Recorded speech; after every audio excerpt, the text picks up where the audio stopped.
Bharuch local crime branch પોલીસે અંકલેશ્વર તાલુકાના અંડાલા નજીકથી વિદેશી દારૂના જથ્થા સાથે આરોપીને ઝડપી પાડ્યો।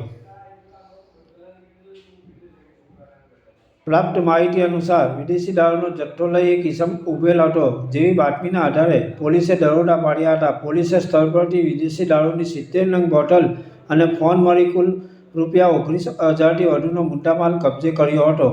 ભરૂચ એલસીબીએ અંકલેશ્વર નેશનલ હાઈવે ઉપરથી અંડાલા ગામ તરફ જવાના કટ પાસેથી વિદેશી દારૂના જથ્થા સાથે એક ઇસમને ઝડપી પાડી કાયદેસરની કાર્યવાહી હાથ ધરી હતી।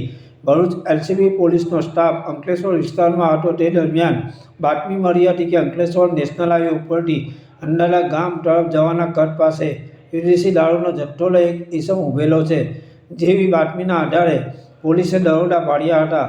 પોલીસે સ્થળ પરથી વિદેશી દારૂની 70 નંગ બોટલ અને ફોન મળી કુલ ₹19,000થી વધુનો મુદ્દામાલ કબજે કર્યો હતો અને અંડાલા ગામના ઇન્ડિયા આવાસમાં રહેતા મહેમૂદ ખાનને ઝડપી પાડી કાયદેસરની કાર્યવાહી હાથ ધરી હતી। બ્યુરો રિપોર્ટ, પાલેટ ટાઈમ્સ।